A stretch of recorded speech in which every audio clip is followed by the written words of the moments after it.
பார்க்கும்போது பாத்தீங்கன்னா மன வாழ்க்கையில பாதி பேருக்கு சிக்கல்கள் போயிட்டு இருக்கு. மன வாழ்க்கையில தம்பதியா இருக்கும்போது கணவன் மனைவிக்குள்ள சிக்கல்கள், பிரச்சனைகள், கருத்து வேறுபாடுகள், நீ என்ன சொல்றது, நான் என்ன சொல்றது, ஈகோ கிராஸ் ஆக்குறது, என்னைக்கும் நடந்த பழைய நிகழ்ச்சி எடுத்து சண்டை போட்டுக்கிட்டு இருக்கிறது. சோ இது மாதிரி எல்லாம் போயிட்டு கன்னிராசி அன்பர்களுக்கு இந்த குரு பயிற்சிக்கு பிறகு நிச்சயமாக அந்த இல்லற வாழ்க்கையில மிக மிக மிக நல்ல ஒரு முன்னேற்றம் நீங்க காணப்படலாம். நல்ல முன்னேற்றம் உண்டு, ஏற்றம் உண்டு. கணவன் மனைவியில அந்நுண்ணியம் நல்லா இருக்கும்.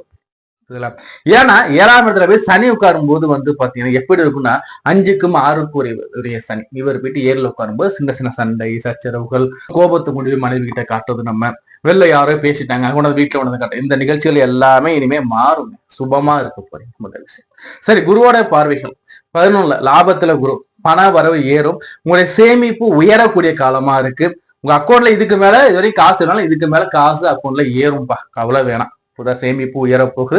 நீங்க இந்த சேமிப்பு காலத்தை பயன்படுத்திக்கணும். காற்றுள்ள போதே தூற்றுக்கொள்ளுங்க பழமொழிக்கு ஏற்ப இந்த காலகட்டத்தில் பணம் வரும், மணி ஃப்ளோஸ் இருக்கும், பயன்படுத்திக்கணும், சேமிச்சு வச்சுக்கணும். சோ 3ஆம் இடத்தவர் பார்க்க போற இல்லைங்களா, தைரிய வீரிய சாணத்தை, நம்ம இளைய சோத சாணத்தை பாத்தீங்கன்னா குரு பகவான் பார்க்கும்போது மனசுக்குள்ள நம்ம இருந்த கவலை நீங்குது. முதல் விஷயமா நம்ம ஆக்டிவா இருக்க போறோம். இதுவரைக்கும் நம்ம சோர்வா டல்லா நம்ம இனிமே நம்ம ஆக்டிவா நம்ம துருன்னு வேலை செய்ய போறோம். எப்போ ஒரு மனுஷன் ஆக்டிவா மாறுறானோ, மந்தத்தை தூக்கி போட்டுட்டு முயற்சியை நோக்கி ஓடுறானோ, முயற்சியை நோக்கி நம்ம ஓடும் போதுதான் வாய்ப்புகள் நமக்கு வரும். முயற்சிங்கிற விதை நம்ம விதைக்கும் போது வாய்ப்புகள் வரும். வாய்ப்புகளை சரியா பயன்படுத்தும் போது நமக்கு பாத்தீங்கன்னா வெற்றிங்கிற கனி நமக்கு கிடைக்கும். புரியுதுங்களா?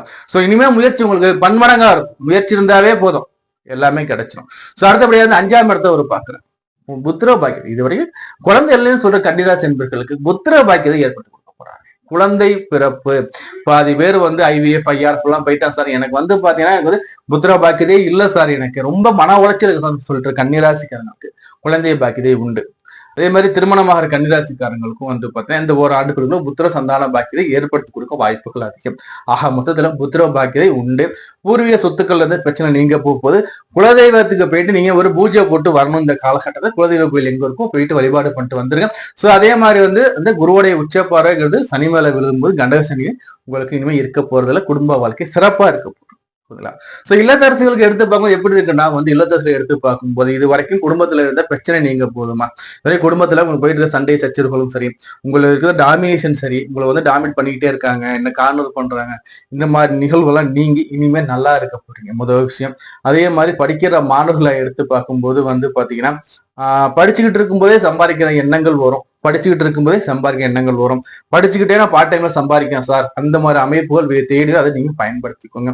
படிப்பு நல்லா இருக்கும். இது வரைக்கும் படிப்புல மறந்து போச்சு சார், எனக்கு படிக்கவே தோணல சார், நான் படிக்கவே முடியல சார், புக்கை எடுத்து